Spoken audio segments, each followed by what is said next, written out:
The serene hum of the Galactic Council station's life support systems shattered as blaring alarms transformed the peaceful halls into chaos. Emergency lights bathed corridors in eerie red as Counselor Thax, a tall Etherian with shimmering iridescent skin, burst into the central command center.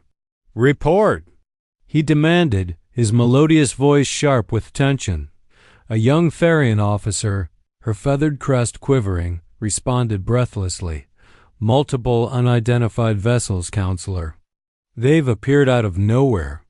The main view screen revealed a sight that sent shockwaves through the assembled aliens, a fleet of angular, dark-hulled ships bristling with weapons.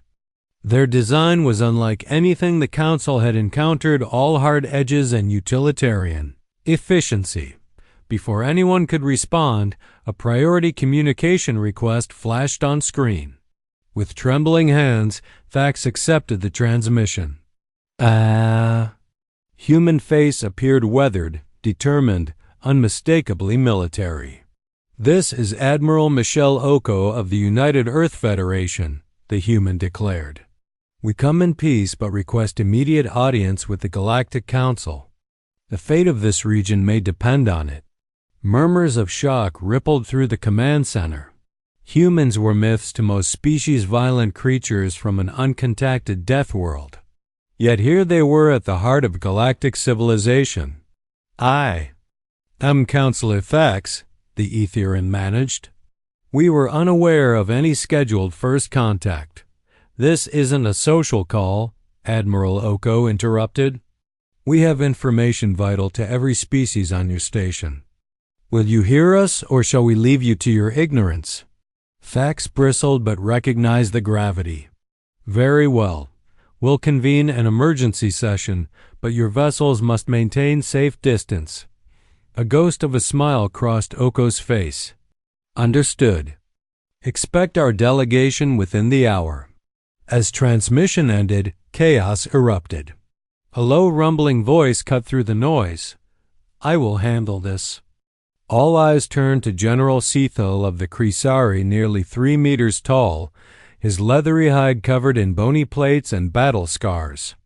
The Crisari were the only known species to evolve on a world as harsh as the mythical human homeworld, making them the Council's unofficial peacekeepers.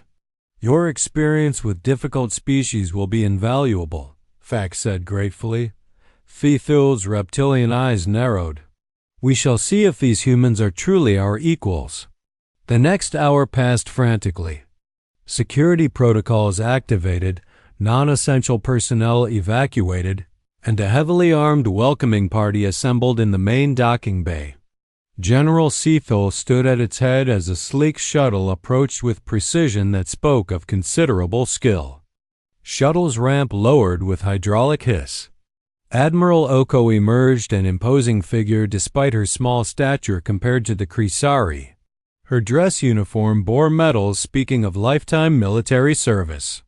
Flanking her were Ambassador Leonard Garcia, an older man with diplomat's shrewd eyes, and Major Raphael Jackson, younger and warrior-built, his hand never straying from the device at his hip.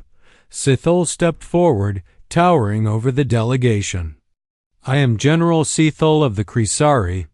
You claim peace, yet arrive unannounced and armed. Explain yourselves." Admiral Oko met his gaze unflinchingly. "We had no choice, General. The threat we face left no time for pleasantries. We represent humanity and come to warn you of danger that threatens us all. What makes you think we need help from an unproven species?" A humorless smile crossed Oko's face. "Because we've already fought them, General, and barely survived." In the Grand Council chamber, representatives from dozens of species occupied ornate seats. Counselor Thax called for order as Admiral Oko stepped forward confidently. "Honorable members, we come not as conquerors but as potential allies against a common enemy." She nodded to Major Jackson, who activated a device. The holographic display flickered, revealing a nightmarish ship part organic, part machine, its surface seeming to shift and writhe. Gasps of shock and disgust echoed through the chamber. "This is a Zarkavian vessel," Oko continued grimly. "They are conquerors and slavers moving through the galaxy like a plague. They attacked one of our colonies thinking it an easy target. They were wrong." The display shifted to scenes of devastation, burning cities, shattered ships, fierce battles between humans and grotesque Zarkavian forces. We fought them off at great cost. In the process, we discovered their plans for this entire sector. Your worlds, your people all marked for conquest. We came to warn you and offer our help."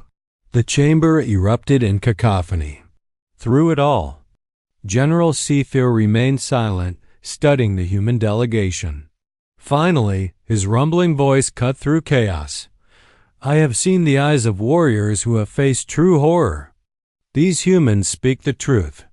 The question is, what do we do about it?" Ambassador Garcia stepped forward, voice calm and measured. "We understand your concerns. Humanity has long dreamed of peaceful contact, but our first encounter was with the Zarkavian, a nightmare that nearly destroyed us. We offer our knowledge, technology, and strength. All we ask is a chance to prove ourselves as allies." Before Counselor Thax could respond, alarms blared throughout the station. A panicked voice came over communications. "Unknown vessels decloaking. They're launching fighters." The council chamber erupted into chaos as the human delegation remained oddly calm, almost expectant. Admiral Oko locked eyes with General Seafield. "It seems the Zarkavian found us sooner than anticipated. Now, General, you have a choice. Detain us as invaders or let us help you survive what's coming." Seafield hesitated for a split second, then growled, "To the command center. Show us what you can do, humans." Racing through corridors filled with battle sounds, they burst into the command center to find it in disarray. Counselor Thax desperately TRIED coordinating response, but the peaceful council races were woefully unprepared. Admiral Oko strode to the central display, cutting through panic. "Listen, the Zarkavian aren't here to negotiate. They're here to conquer, strip your worlds of resources, and enslave your people." "We've seen it before. But why?" Thax asked, his skin pale. "We've never heard of these Zarkavian." "Because they're smart," Major Jackson interjected. "They strike from shadows, taking world after world before anyone realizes the threat. We only found out because they made a mistake, attacked a human colony thinking it was just another soft target." Jackson produced a data crystal. "Everything we know about their tactics, technology, and weaknesses. But right now, you need to know how to survive this attack." As Jackson interfaced the crystal with council systems, detailed schematics appeared. Zarkavian. Ships, tactical analyses, weapon specifications. "Their ships use biomechanical camouflage," Oko explained. "Nearly invisible to standard sensors, but it has a weakness. A precise electromagnetic pulse on this frequency will disrupt their cloaking. It won't destroy them, but it'll make them visible." Seafield studied the data intently. "Impressive, but how do we deliver such a pulse?" "Our weapons are designed for peacekeeping, not warfare." Oko's smile was grim. "That's where we come in. Our ships have the necessary technology. Buy us time to get into position, and we can level the playing field." For a long moment, only distant battle sounds filled the silence. Then Seafield nodded. "Counselor Thax, I recommend accepting human assistance. The threat is real, and we are outmatched." Thax looked from the Krizari general to the human delegation, then nodded. "Do what you must. Your people have our gratitude and trust." As the command center erupted into purposeful activity, Admiral Oko coordinated her fleet. "All ships, execute Operation Blindside on my mark."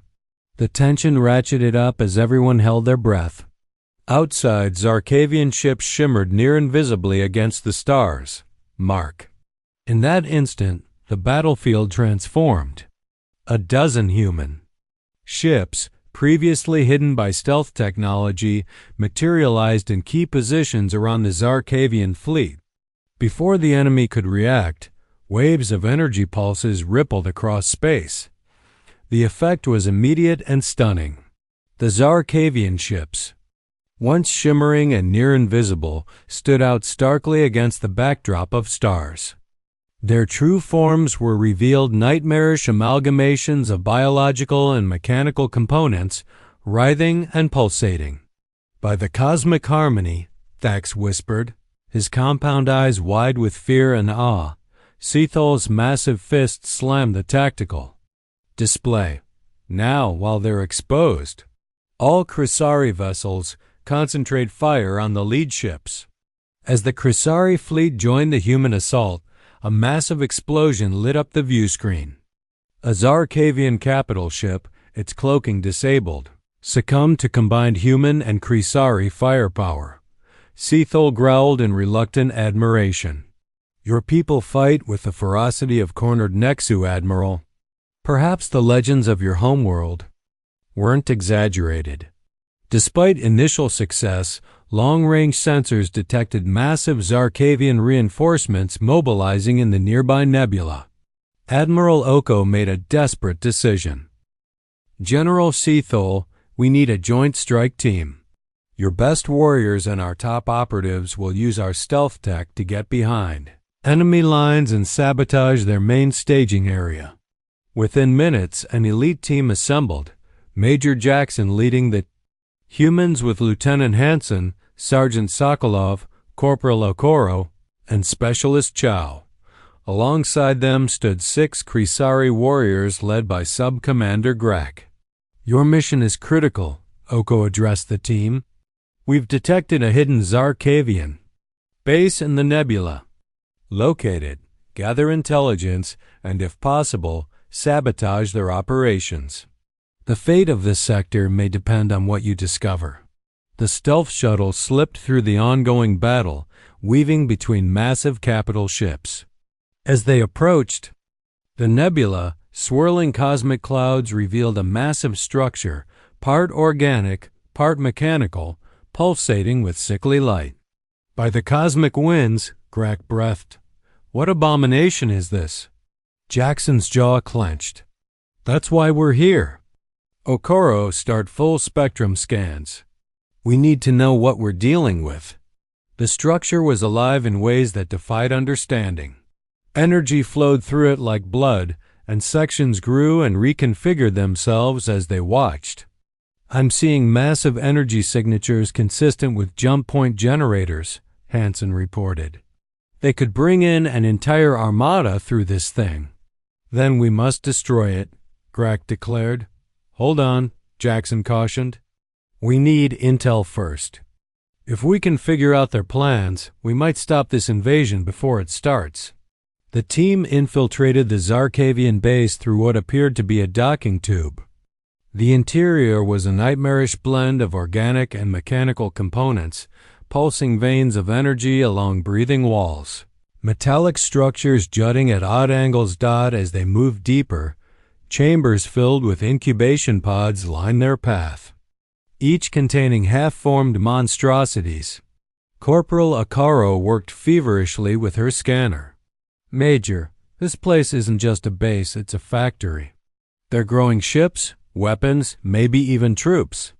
They shadowed a massive overseer creature to the command center, where holographic displays showed star maps, fleet movements, and streams of alien data. While Okoro worked to tap into their network, alarms suddenly blared. We've been made, Jackson shouted. Okoro, grab what you can and let's move. A desperate running battle ensued through twisting corridors.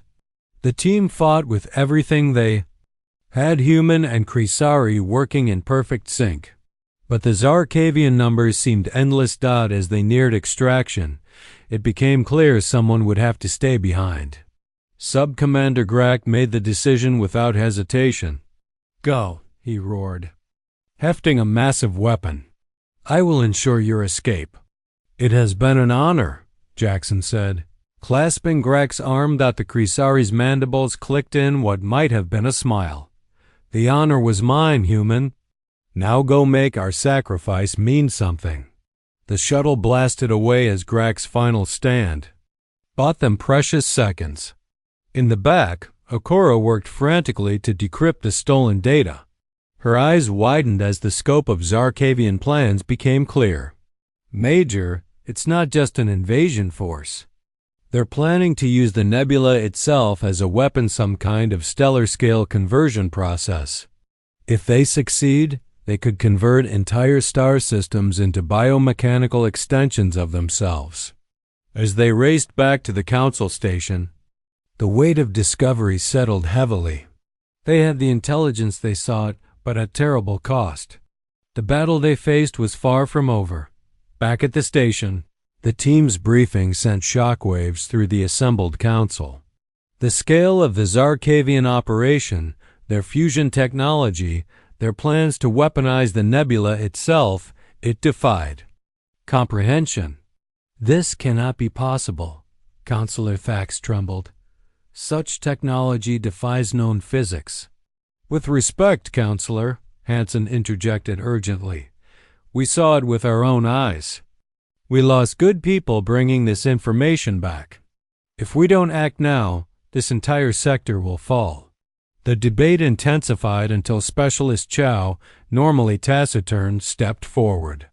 His quiet voice carried intensity that silenced the room.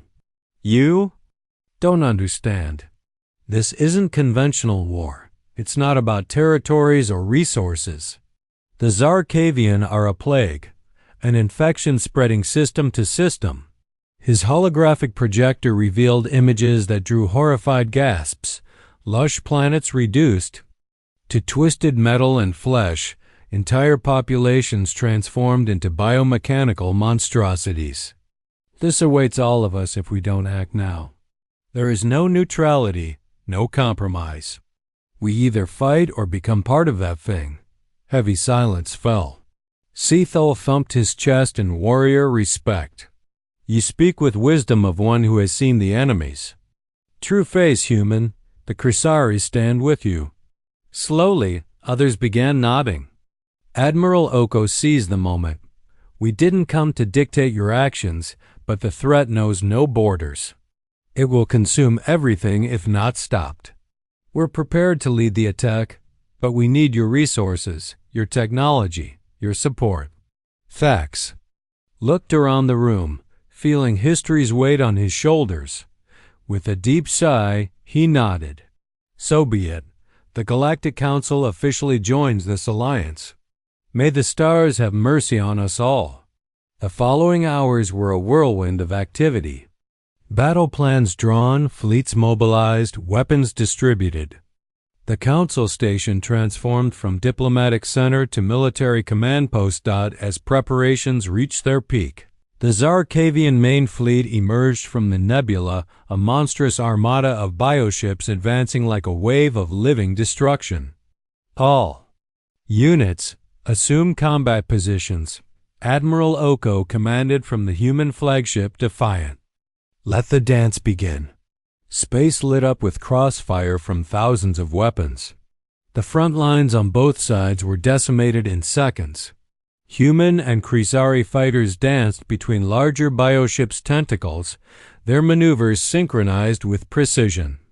Born of desperate joint training, for a moment, strategy seemed to work. The Zarkavian front line faltered under coordinated assault. Then a colossal structure, larger than any warship ever seen, materialized at the enemy formation's heart.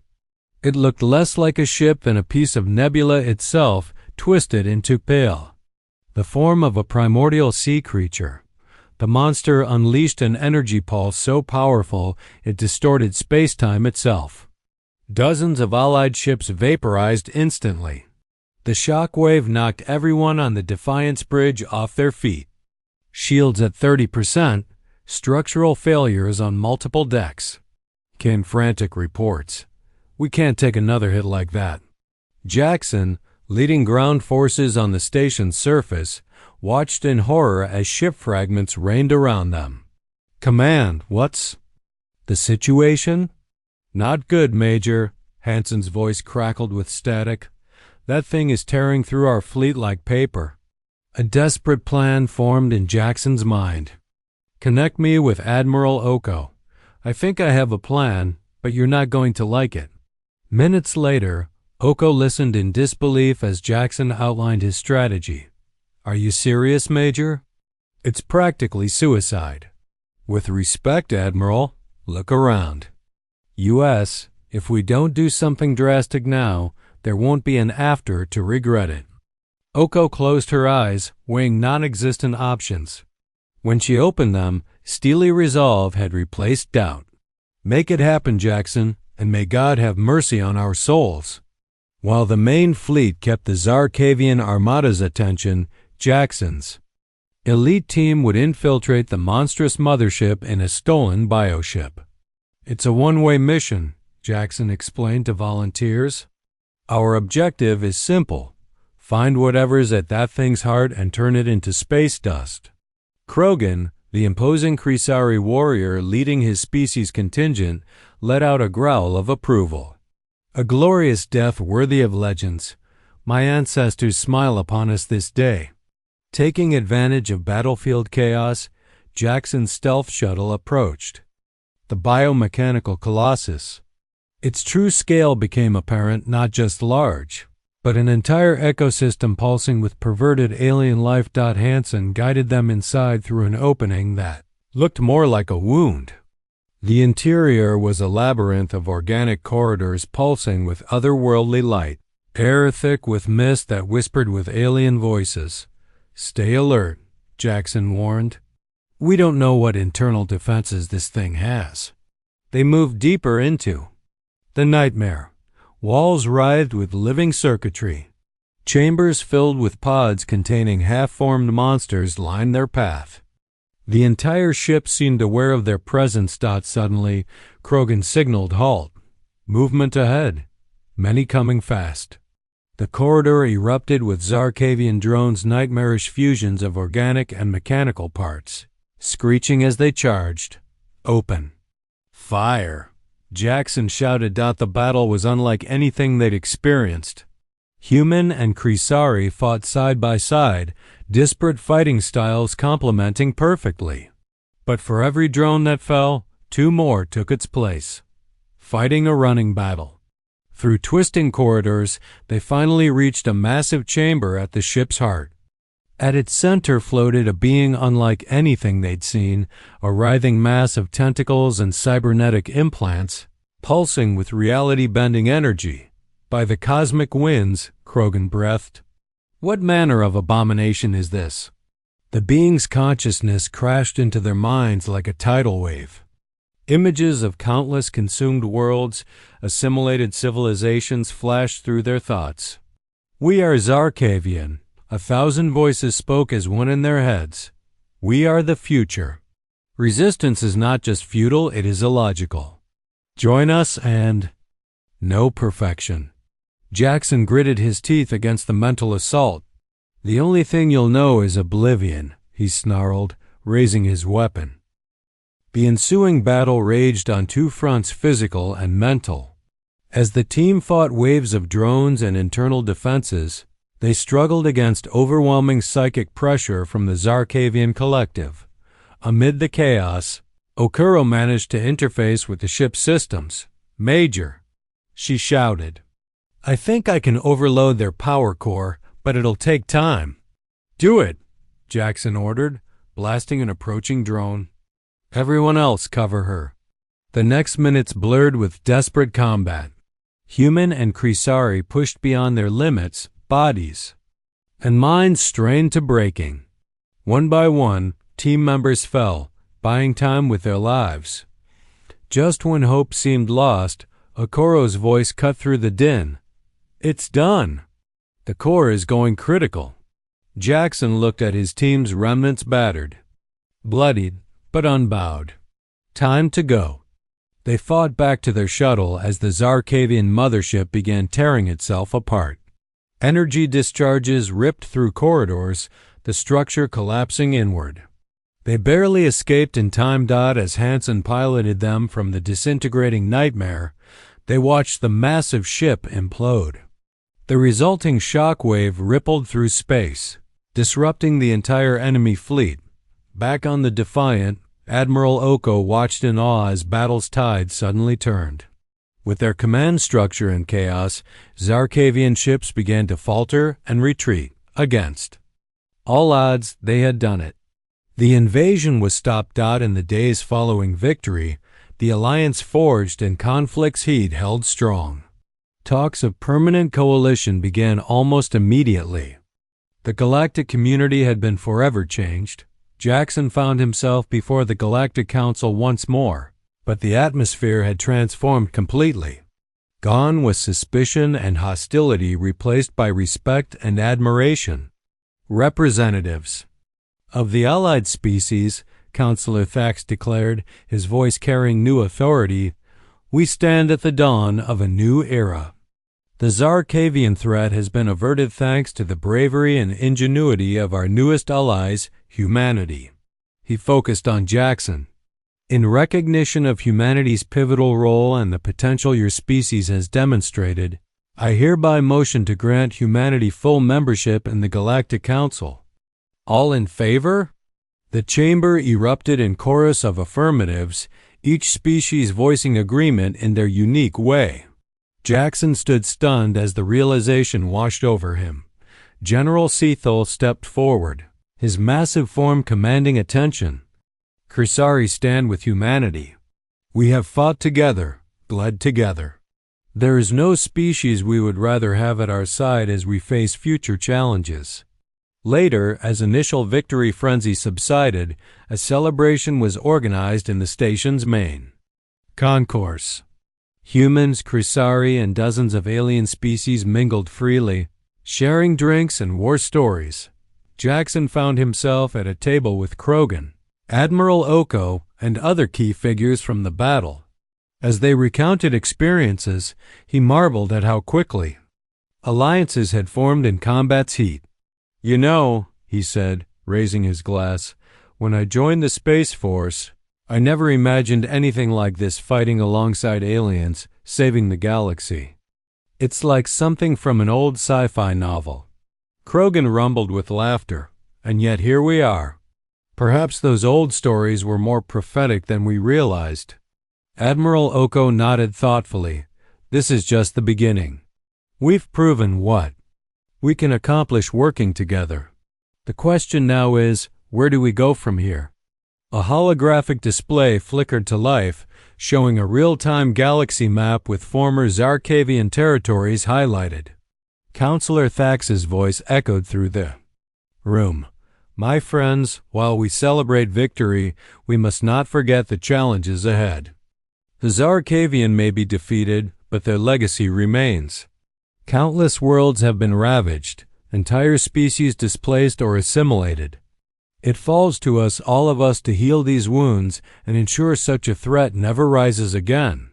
Jackson stood, raising his glass high, to the future, to unity, to exploration, and to ensuring the sacrifices made here were not in vain.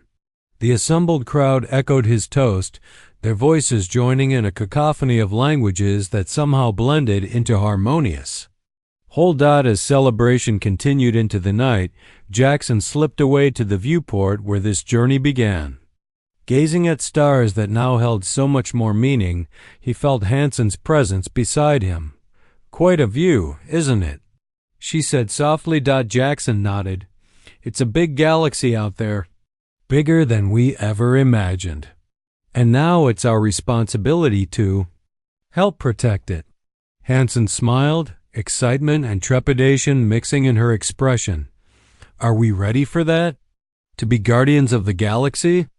Jackson chuckled, but his response was serious. I don't know if anyone's ever truly ready for something like this. But if the past few days have shown us anything, it's that humanity can rise to any challenge. We adapt, we innovate, we persevere. And now, with allies like the Kursari and the resources of the Galactic Council at our disposal, well, I'd say the future looks pretty bright." As they stood watching the stars, neither could shake the feeling that this was more than just a battle's end. It was the beginning of a new chapter in human history. Written across the stars themselves, the galaxy had thrown its worst at humanity. And humanity had not only survived, but thrived. Whatever challenges lay ahead, Earth and its newfound allies would face them together, united in diversity, stronger for their differences. The age of Earth's isolation was over. The era of galactic citizenship had begun, and the universe would never be the same again.